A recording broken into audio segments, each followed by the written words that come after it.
ভারত পাকিস্তান দ্বন্দ্ব বহু পুরনো। এবার এশিয়া কাপের আয়োজক পাকিস্তান, কিন্তু ভারত সাফ জানিয়ে দিয়েছে তারা পাকিস্তানে আসবে না। পাকিস্তান ক্রিকেট বোর্ড পিসিবির দেওয়া হাইব্রিড প্রস্তাব আবার প্রত্যাখ্যান করেছে বাংলাদেশ ও Sri Lanka board.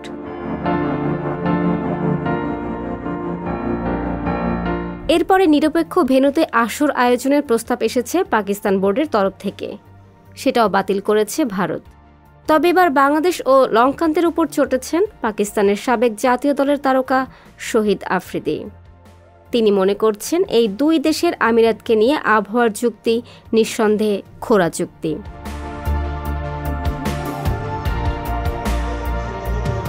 Board of control for cricket in India BCCI secretary Jay Shah বলেছিলেন যে নিরাপত্তার কারণে ভারত পাকিস্তান সফর করবে না। তার কথা ইঙ্গিত দেয় যে টুর্নামেন্টটি একটি নিরপেক্ষ ভেন্যুতে খেলা হবে। পিসিবি এই কথায় সন্তুষ্ট ছিল না এবং চেয়ারম্যান নাজাম শেঠি উল্লেখ করেছিলেন যে ভারত পাকিস্তান ভ্রমণ করতে অস্বীকার করলে পাকিস্তানও 2023 সালের ক্রিকেট বিশ্বকাপের জন্য ভারত যাবে না।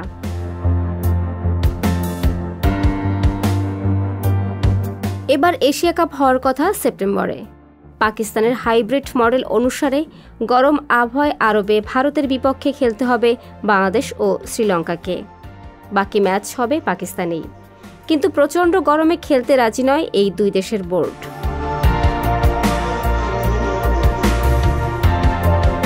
আবহাওয়ার এই অজুহাত মানতে না পেরে আফ্রিদি বলেন, পেশাদার খেলোয়াড়দের আবহাওয়ার উপর নির্ভর করলে চলে না। শারজায় আমরা সকাল 10টায় ম্যাচ খেলেছি, আমরা ক্লান্ত ছিলাম, খুব গরমও ছিল তখন, এমনটা তো হবেই, কিন্তু এই পরিস্থিতি আপনার ফিটনেস কতটা আছে সেটা প্রমাণ করে।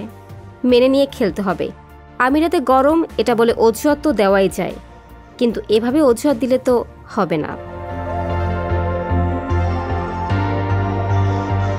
ফারজানা ববি, সংবাদ প্রকাশ।